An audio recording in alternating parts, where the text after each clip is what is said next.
The red phone in the Oval Office rang. On the other end, the Danish Prime Minister's voice sounded a bit nervous.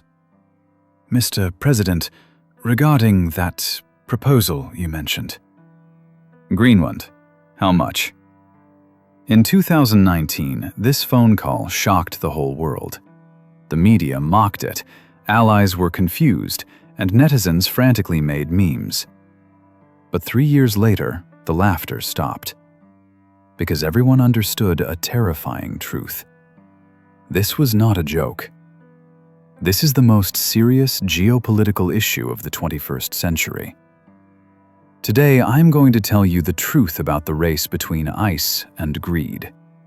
At the northernmost point of the Earth, an invisible war is underway, and the outcome of this war will determine your future and mine. Trump was actually the third American president who wanted to buy Greenland. The first was William Seward, the guy who spent $7.2 million in 1867 to buy Alaska from Russia. At the time, people scolded him for being a spendthrift and called the deal Seward's Folly, until gold and oil were later discovered in Alaska. Having tasted success, Seward immediately set his sights on Greenland. His logic was simple. Buying these large northern islands meant buying the keys to the Arctic. That was 1867, just after the American Civil War, when the US was dreaming of becoming a maritime hegemon. 80 years later, in 1946, President Harry Truman did something even crazier. He directly offered Denmark a price: $100 million paid in gold to buy Greenland. Note that it was gold, not paper money. At that time, the US had just won World War II and had plenty of money. But Truman knew the war wasn't over. The opponent had just changed. The Soviet Tu-4 bombers could already carry nuclear bombs over the Arctic. If the Soviet Union wanted to bomb New York or Washington, Greenland was America's only chance for interception. Losing Greenland would leave the United States as a house without a north door. Denmark said no. But the United States did not give up. Since they couldn't buy the house, they would rent the living room long-term. In 1951, the US and Denmark signed a defense agreement allowing the US military to be permanently stationed in Greenland. This agreement remains in effect today. 73 years later, in 2019, Trump brought this topic up again. The threat has changed from Soviet bombers to Chinese investment and Russian submarines, but the logic remains the same. Whoever controls Greenland controls the future of the Arctic. Have you noticed the pattern? Every 80 years or so, when the United States feels an existential threat, Greenland reappears on the president's desk. This is not a coincidence. This is the heartbeat of geopolitics. Take out your phone, open Google Maps, and search for Arctic. That patch of white you see is disappearing. Every year, the area of Arctic sea ice decreases by an amount equivalent to the entire size of South Korea. At the current rate, by the summer of 2035, the Arctic Ocean will turn completely blue. What does this mean? From Shanghai to Hamburg, the Suez route that used to take 33 days will now take only 20 days via the Arctic. Global shipping costs will be completely reshuffled. Even more terrifying is that Russian nuclear submarines will gain an underwater highway to the Atlantic. Put on a naval officer's hat and think about it. You are a submarine captain in the Russian Northern Fleet, tasked with quietly driving a nuclear missile submarine to the US East Coast. Previously, this was almost impossible because to get from the Russian base to the Atlantic, you had to pass through the GIUK Gap, the waters between Greenland, Iceland, and the UK. This gap is NATO's lifeline. The seabed is full of sonar arrays, patrol planes circle the sky, and satellites monitor 24 hours a day. Want to pass through quietly? Keep dreaming. But if the US loses control of Greenland, this gap becomes a sieve. Greenland is the western anchor of this defense line. Lose it, and the entire line collapses. Generals at the Pentagon lose sleep at night because of this. They look at satellite images of the Arctic, watching the ice get thinner year by year, knowing that America's most important natural barrier is disappearing. And once the barrier is gone, Greenland changes from an insignificant block of ice into a strategic location that decides the life and death of the nation. This is why, when Trump proposed buying Greenland, CNN mocked him, but the Pentagon was nodding in secret. Take out your iPhone and take a look. This little thing requires 17 different rare earth elements to work. Indium in the screen makes touch possible. Lithium in the battery stores power, and yttrium in the chip ensures signal transmission. Without these metals with strange names, your phone is just a fancy brick. Your Tesla battery contains about 63 kilograms of lithium. Your home wind turbine needs 600 kilograms of neodymium for permanent magnets. An F-35 fighter jet contains 920 pounds of various rare earth materials. Modern civilization is built on these metals that most people can't even name. Here lies the problem. China controls 80% of global rare earth production. Not because China has a monopoly on the mineral deposits, but because only China is willing to bear the environmental costs of mining and refining. The rare earth refining process produces a large amount of toxic waste, and most Western countries chose to outsource this dirty work to China. The United States used to be the boss of rare earths. The Mountain Pass mine in California supplied most of the world's rare earths in the 80s and 90s.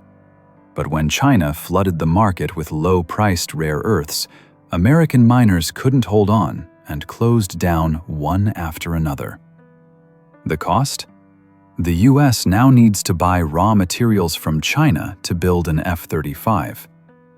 If a war breaks out between China and the US tomorrow, China only needs one export ban to paralyze the US military industry. It's like selling bullets to the enemy and then hoping the enemy won't use those bullets to shoot you. Greenland changes this game. Geological surveys show that the Kvanefjeld deposit in southern Greenland holds more rare earths than the rest of the world combined. Conservative estimates value it at trillions of dollars. And if deteriorating US-China relations push prices up, this figure could double. More importantly, the quality of Greenland's rare earths is extremely high, and refining is relatively simple. This means the US could break free from its dependence on Chinese rare earths within a decade and regain control of the most critical supply chain of the 21st century. China certainly understands this. That is why Beijing has invested heavily in Greenland in recent years, from airport construction to scientific research cooperation, from infrastructure loans to cultural exchanges. China doesn't need to own Greenland. It just needs to ensure that the United States cannot completely control it. Greenland has 56,000 residents, a population smaller than many American towns. But these 56,000 people hold the keys that affect the fate of 7 billion people. Walking the streets of Nuuk, you will see some heartbreaking posters. The call is free. No one is alone. This isn't an advertisement for a telecom company. It's a promotion for a suicide intervention hotline. Greenland has one of the highest suicide rates in the world, especially among young men. Why? Because a nation is experiencing a tearing of its identity. In 1951, the Danish government implemented an experiment they considered well-intentioned. They took 22 children from Inuit families and sent them to Denmark to receive a modern education. The goal was to cultivate a group of native elites who could help modernize Greenland. When these children grew up and returned to Greenland, tragedy struck. They couldn't speak their mother tongue and felt like foreigners in their own land, completely out of place. Many struggled with depression and identity crises throughout their lives, and some chose suicide. In 2022, the Danish government formally apologized, but an apology cannot repair broken hearts. There is also a more visceral symbol: the disappearing sled dogs. For thousands of years, Inuit hunters and sled dogs have been partners in life and death. Without dogs, humans cannot survive in the Arctic.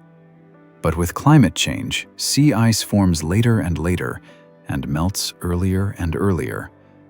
The traditional hunting season has shortened, and keeping dogs has become a luxury. Many hunters are forced to make a cruel choice: shooting the dogs they have raised for years. In the past 20 years, the number of Greenland sled dogs has decreased by half. Every gunshot marks the stopping of a heartbeat of an ancient civilization. When strategists in Washington and Beijing talk about developing Greenland, they rarely consider these things. They see resources, shipping routes, and military value, but they don't see a disappearing way of life. The rise of the Greenland independence movement is partly a reaction to this neglect. The younger generation of Inuit is well educated. They want the benefits of modernization, but are unwilling to abandon their ancestral legacy. They face a painful choice: accept the protection of great powers in exchange for economic development, or insist on autonomy, but bear the risk of poverty? This choice doesn't just belong to the Greenlanders, because their decision will affect the global balance. When the US looks at Greenland, it sees a shield. A giant shield capable of blocking threats from the north. Controlling Greenland ensures that Russian submarines cannot quietly approach the US coast, allows monitoring of all ships on Arctic routes, and breaks free from China's leverage on rare earth supplies. When China looks at Greenland, it sees a battery. A giant battery capable of providing critical raw materials for Chinese manufacturing. China doesn't need to own Greenland. It just needs to ensure it can participate in resource development there. Through the Arctic extension of the Belt and Road Initiative, China is weaving a large web of economic influence. When Russia looks at Greenland, it sees a threat. A strategic fortress that could be used by the US to blockade Russia's Arctic access to the sea. Russia has the longest coastline, the most icebreakers, and the richest development experience in the Arctic. But if the US controls Greenland, these advantages could all vanish into bubbles. The complexity of this three-way game is that no one can fully get what they want, but everyone has enough power to stop others from getting it. The US cannot simply buy Greenland because neither the Greenlanders nor the Danes agree. China cannot directly control Greenland, but can gain influence through investment. Russia cannot stop others from developing Greenland, but can make development difficult and dangerous. Denmark is suffering the most, stuck in the middle. As the nominal sovereign state of Greenland, Denmark has to face pressure from the US, deal with temptations from China, and handle the increasingly strong demands for independence from Greenlanders. Every choice comes with a huge price, and every decision could lead to a strategic blunder. The EU tries to remain relevant in this game, but lacks the capability. The EU has neither the military strength of the US, nor the economic volume of China, nor the Arctic experience of Russia. Greenland might be the EU's last chip in the Arctic game, but this chip could be snatched away by others at any moment. Time is not on anyone's side. The rate of Arctic ice melting has exceeded all climate model predictions. Changes scientists thought would take 50 years may now happen within 20. Every summer, the Arctic sea ice area hits a new low. The speed of China's economic growth panics the United States. If current trends continue, China will become the world's largest economy within a decade. At that time, China's economic influence in Greenland will be even harder to shake. The US window of opportunity is closing. The speed of the Greenland independence movement is also accelerating. The younger generation of Greenlanders is increasingly dissatisfied with the current status of dependency. Polls show that support for independence is rising year by year. An independent Greenland will be more easily influenced by external forces and harder for any single nation to control. The speed of technological development makes rare earths even more critical.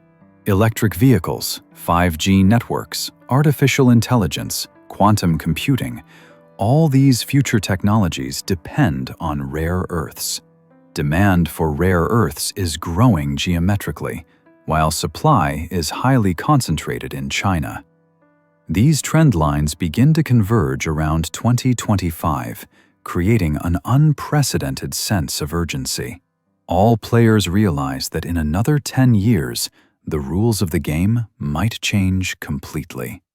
If you thought Greenland was just a political joke in 2019, you were wrong. In January 2026, Trump, having returned to the White House, did something that shocked the world. He had his press secretary publicly state that using the US military is always an option. This was not diplomatic rhetoric, not a negotiation tactic, but a clear military threat. The Danish Prime Minister's response was equally tough. Greenland is not for sale, and never will be. But privately, NATO allies began discussing a terrifying question. If the US actually used force against an ally, would NATO still have a reason to exist? This kind of escalation is not accidental. It reflects a conclusion by the US decision-making circle. Greenland is too important to America's future, so important that they cannot rely on the uncertainty of traditional diplomacy.